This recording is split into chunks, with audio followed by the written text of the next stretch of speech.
Pendant des années, Yann Barthès a distribué les bons et les mauvais points depuis son confortable plateau de quotidien bien climatisé, si vous voyez ce que je veux dire. Mais cette fois, la réalité semble avoir décidé de lui rendre visite. En effet, à la rentrée, l'émission de TMC reviendra avec une équipe sérieusement allégée.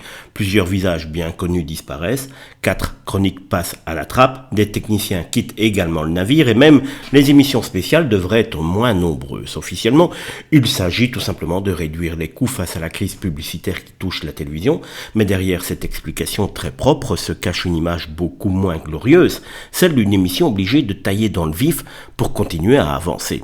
Le symbole est savoureux. Celui qui adore analyser les difficultés des autres médias se retrouve désormais confronté aux siennes. Après 10 années d'antenne, la grande machine quotidien commence-t-elle à s'essouffler.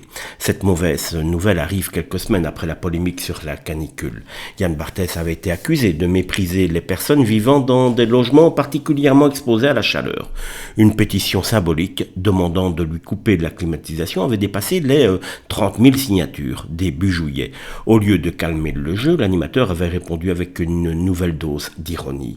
Attention toutefois, Yann Barthès n'est pas viré et Quotidien n'est pas supprimé. L'émission doit revenir le 31 août, mais entre les polémiques, les économies et les départs, le roi du ricanement paraît soudain beaucoup moins intouchable.